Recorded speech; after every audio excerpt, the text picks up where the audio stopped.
Hey guys, what's up? Welcome back to our YouTube channel.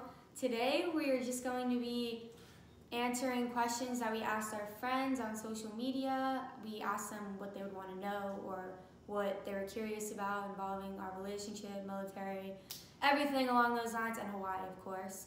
So the first question is from, I think it's Baby Michelle. Sorry if I butchered that. But she asked, how's the military marriage process? And Josh is going to start with that one. So from the inside of the military marriage process, it's really a lot of paperwork, a lot of time. There's a few ways to do a few different things. If you're actually in the military and you're married, you kind of understand the process a little bit more. But there's really two views on military marriage process, my view and of course her view, because she's just sitting back and waiting really for everything to get done. Really, it's just a lot of paperwork, a lot of time, especially the Army likes to mess up things as well. So you might be making packets here and there, and then a week later, then you might have to make them again because they lost your packet. So it's just really time consuming, especially with like command sponsorship, which if y'all don't know what command sponsorship is, it's a program where you go through like all the paperwork for like housing and all that, meal deductions and stuff like that, but they actually pay for your wife to fly out to wherever you're located, which if I was stationed in Germany, I would wait for that process, which is like a 7 to 8 month process. But I didn't wait for that. Of course, you've been here for how long, babe?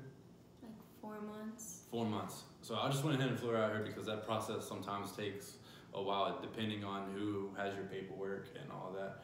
But I don't really know your point of view of the marriage process in the military. So yeah, so we actually got married in Oklahoma, and he literally went, we had like 8 hours together after we got married, and he literally left the next morning to go to Hawaii. Or yeah, he went to the airport at like 4 a.m. and left the next morning and was in Hawaii the day after we got married. Like he was on his own wedding anniversary, or wedding, that's what it's called, right? Something like that. Yeah. I was on my own little honeymoon. Honeymoon, that's what it's called, And so he got here the day after we got married, and I flew back to Texas with my mom and my stepdad because that's where I was living. And I just waited, and it honestly really sucked. Like I was like, wow, like I literally just got married, and then the next day my husband was gone. And I actually left a few days after that. I spent some time with Josh's mom and his stepdad, had a lot of fun. But I had to wait another month, and we were thinking it was gonna be a few months until I would be in Hawaii, but it happened a lot faster than we thought. So that was really nice.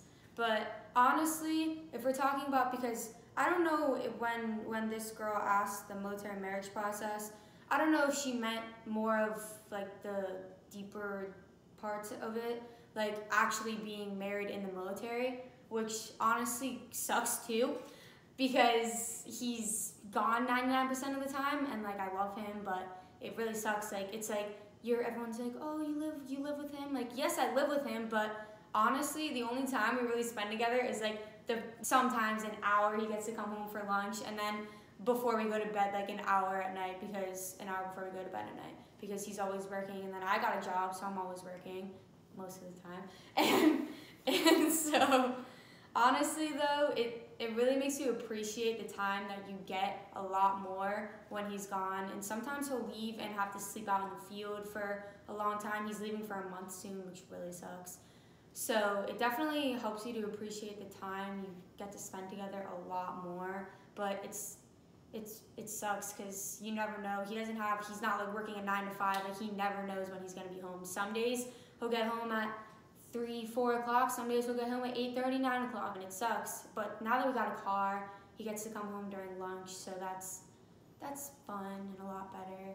I get to spend when I'm actually here and I'm not at work, so we can actually eat lunch together. Anyways, yeah, I think that pretty much sums that one up, doesn't it? Yeah, I mean, depending, like, really the process for it is longer than expected, really, because people just misplaces your stuff, because I'm only one soldier. There's thousands of other soldiers.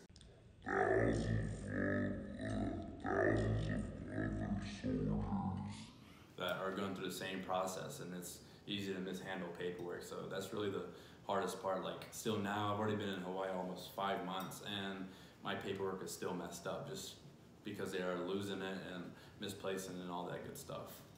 Yeah. So, anyways, next question is from Kyra. Shout out to you, I miss you.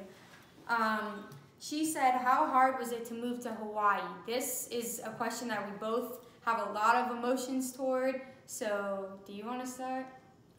Yeah, sure. So moving to Hawaii was actually quite easy for me. I don't mind being away from my family because it's that time in my life to start doing everything on my own, which I've been doing everything on my own for like almost 3 years now. At the age of 17, I moved out on my own and everything. So it was actually quite easier for me to actually move to Hawaii, farther away from my family. But at the same time, yes, I still miss them, still want to see them. Like my brother just came here and like spent 3 weeks with us, and it was great. Like I miss him to death, but like at the same time, it only makes it harder when he leaves. But a few weeks after that, it gets totally easy. Like I barely contact my family, as bad as that sounds, but it's just not that I don't want to talk to them. It's not even that. It's not that I want to talk to them or don't have the time. It's just I don't really want nothing to do with home because it's my turn to have my own legacy. Everybody who knows me, all of my closest friends, know that me and my mom are closer than anything. Like my mom is my best friend, and when I left for the Army, I was like, that took a toll on me. Like I cried every single day that I don't think there was a day that I was there. There might have been like a week when I was in basic training where I didn't cry, but honestly, it was really rare because my mom sent me more letters than anyone. Like I was raised around my family, so my dad, my mom, like, and they like had a big impact on my life. So between like all of like the home cooked dinners, like every time we'd sit down for dinner, and honestly, before I got here, I didn't even know how to cook, and I still don't really know how to cook. She burns cereal. I don't burn cereal, but honestly, like I'm learning, and it's not that I didn't want to learn, it's just that my mom would try to teach me and then I would forget the next day, honestly. But it just sucks being away from the people I love the most. Like me and my dad FaceTime all the time. Me and my mom talk like 5 times a day. Like if anything, if somebody literally like looks at me dirty during the day, I will call my mom. Like my mom is my best friend. And I also talk to my sister and my stepmom a lot, and my aunt, my uncle. I talk to them all a lot. It's just really hard for me being away from family. And me and my mom will FaceTime, and she will show me my dog, and I will cry because like I've just been surrounded by so much love with my family my whole life that leaving them, like packing, I literally packed 2 huge suitcases, and all you girls know, a Victoria's Secret duffel bag, like one of the ones that they would give you for free when you bought like over $50 worth of stuff like a few years ago, and like that's all I brought. And me and my mom bought the little scale thing that weighs the suitcases, and we had it on ounces instead of pounds. We put them on the scale. One of them was 120 pounds, like when we got to the airport. And me and my mom looked at each other and we were like, oh my God. So my mom had to pull out like $300 that I did not have to pay for both of my suitcases to come to Hawaii because they had everything in them. And normally the Army would ship it, but me and Josh wanted me to get here really fast, so we didn't wait for them to ship all my stuff. So thank God for my mom because I would have had no clothes, but honestly, like it's been pretty hard, but I'm adapting. Adulting is not easy. Like this boy's like, you get upset over the smallest things, like literally if one thing goes wrong in my day, I'm like, oh my God, my whole world is crashing down on me. Like Whole world. like because I don't know, I feel like I'm like, oh, I'm doing all these like good adult things. Like God all the odds should be in my favor. But of course, like everybody has bad days, and I need to realize that it's okay to have bad days. So yeah, it's definitely hard. But every time I'm having a bad day, I call my mom. Even though she can't be here, she definitely helps a lot. And do you want to do this one? Yeah. The next question is, do you guys eat out at restaurants? Where and what's the food like compared to being home? Oh, and Alana asked that one. Who? Alana. So the places out here in Hawaii compared to back home, I mean, they're actually just now building a Chick-fil-A, and that's like 20, 30 years away. They're just now building a Chick-fil-A. Like there's no Chick-fil-A's in malls, nothing like that. Food compared to back home, it's actually really different because they have so many like foreign restaurants in the mall. I mean, you have your original restaurants like Chinese, Japanese, maybe like a pizza place, sub place, stuff Chicken like that. place. Yeah, stuff like that. But like, there's actually like a lot of foreign food, like Korean food, stuff like that. Like, I haven't really seen any other than Korean food. There's a lot of like original ramen noodle places, which Yeah. I've never seen before. And the Chinese here, like we honestly eat sushi a lot because it's the sushi is just really fresh. And what other we've been to McDonald's a few times. Where else have we been? We Oh, really we went to get hibachi one time, but it was like ridiculously expensive. We're in Hawaii, we should have known. And they gave us like really small portions, but that place had really good sushi also. Yeah, like we honestly don't really eat out much. We normally every 2 weeks just go to the commissary, which is a grocery store, The and military it's very cheap to buy groceries. Like literally, you could spend $180 at Walmart and barely get anything. You can spend $180 at the military commissary, which is a grocery store, and get a whole buggy full. We don't eat out much unless it's like special, or we just really crave something. Like the other night, we craved McDonald's, so we went and got McDonald's. You make no sense, Dylan. Talk about what y'all did before each other and all that. So like how life was before So, we were like, married. exactly, or before we even met. Yeah. I'll let you go first. Honestly, I kind of already touched on like all of that. I was definitely a mama's girl, halfway a daddy's girl. Shout out to you, Dad. I kind of had my parents to fall back on if anything were to happen, like if I lost a job or anything. And I've always had a job though, from Cool Beans Indoor Playground and Cafe to Christopher's Kitchen to a nail salon. I was a hostess when I was 15, like every other girl in this world. Like I've had a lot of jobs, but I never really like had to fend for myself, which honestly I halfway wish I did, but at the same time I was raised really good by my mom and my dad to the point where they taught me to be independent. And so they really didn't, they taught me not to rely on somebody else, even though at one point in my life I was definitely relying on friends, boyfriends, all of that fun stuff. But it's definitely a lot different having to like wake up and push myself out of bed rather than like my mom being like, you gotta go to school, like you gotta get up and do something with your life. You can't sit in your room all day and eat gummy worms, like, or watch Netflix. Like I literally, when I didn't have anything to do, I just would do nothing. And here, I'm like, oh my god, I need to clean the house. Oh my god, like I need to go do this. Like, I need to make sure the cat has food. Like I literally am like, oh, like and when I had a few days off because the hurricane hit and we all didn't have work because they were freaking out. The whole state of Hawaii was in like a state of emergency. Even Josh, like we were both waking up like thinking we were doing something wrong or we had somewhere to be. Like I feel like I'm on like a constant alarm in my head. Stop looking at me like that. I feel like I'm on an alarm in my head, and he obviously works a lot more than I do and has a lot more on his plate, but now that I have to like fend for myself now, and that's definitely a lot different. And I hated cleaning always. If any of my friends watching this know, or anyone that ever came in my room, I had the most disgusting room. Like you could not see my floor. All of my clothes were everywhere. Like I probably had like apple cores. Like it was disgusting. And now I'm like, oh my god, babe, like get that off the floor right now. And he's like, I'll do it later. I'm like, no, do it right now. Like and then like I Swiffer my whole house because we have wood floors, so it gets my feet dirty. So literally, I've turned into like the ultimate like mom, and I'm not even a mom. Like it's kind of freaks me out, and I call my mom like, Mom, I'm cleaning the whole house, and she's like, what? I'm like, yeah, like I just now when you're in your own like area and just everything is like actually yours and you're actually paying for it, like it's like you definitely appreciate everything more and care a lot more about everything, and like definitely when you go shopping, all the sales. Well, my life was nothing like that. So always growing up, always had to work for everything. Some of y'all know watching the videos, some of y'all don't. My parents split up when I was like 6, so it was always balancing between one or the other. So I spent a lot of time with both of my parents, but definitely probably spent more time with my father. He always made me work for everything. I was like 10, 11. I would want a video game. I would literally have to put a week's worth of work in just to get a video game. I've been through definitely a lot more.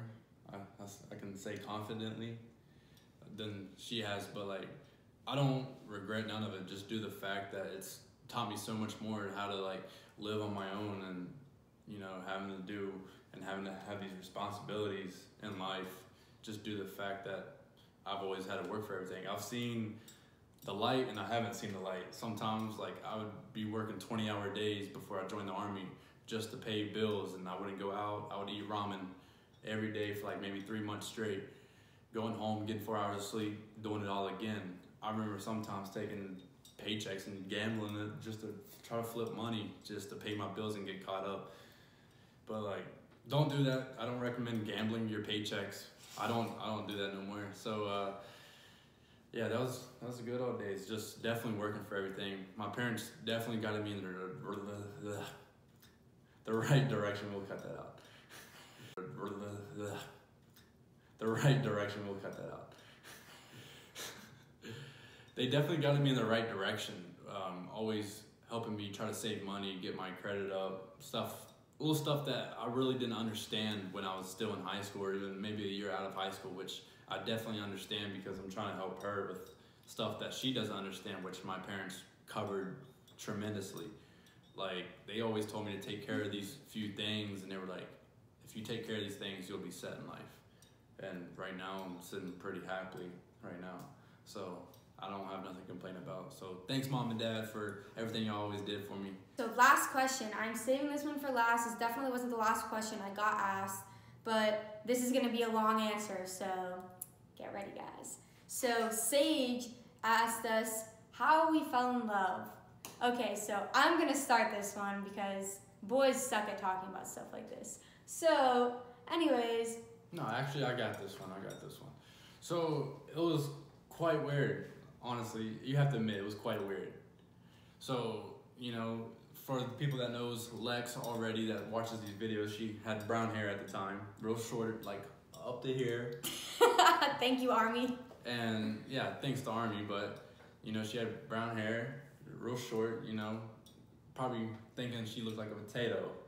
Which you did tell me that. I totally looked like a potato. Yeah, she told me she looked like a potato. I was like, nah, you look beautiful. But we fell in love at kind of a weird time, really, in between basic. So I took my time over HBL, home block leave, as if you went to Fort Jackson, it's victory block leave. I took a 10-hour trip to Florida just to meet her. I messaged her on Facebook. I was like, hey, text me after us kind of falling out at basic. Okay, let me tell you, how did this boy find Anna Reno on Facebook? Somebody please comment below and tell me how he found my long last name on Facebook. I was like, how did this boy was dedicated. He must have wrote this down in his notebook while we were at basic. I wrote your whole name down in my wet weather pad. I swear, EANNARINO, Anna Reno. Yeah, But yeah, I took a 10-hour trip to Florida. We spent 2 or 3 days. It was 2 or 3 days, right? Yeah. Together in Florida, which some of y'all don't know till this day. But yeah, I took a 10-hour trip to Florida to see her. We went out to eat, got to spend a lot of good quality time together. We went to Lion Country Safari. I like goats. She likes giraffes and elephants. So I surprised him, and he drove his car, but I was like, babe, wake up, we're going somewhere. And he had no idea we were going, and he was like, no way, are we at the zoo? And I have a picture, I'll show that right here.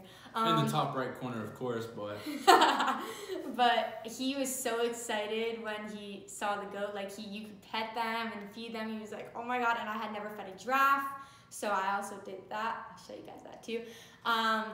But it was definitely a fun time, but definitely a big secret. So everybody, except probably a few of our close friends, as far as they know, we kind of just went into basic, came out of basic, got married, which is totally not the case. So my version of this story... There's a lot more behind the scenes than really anything. That might be described a little bit better in another video.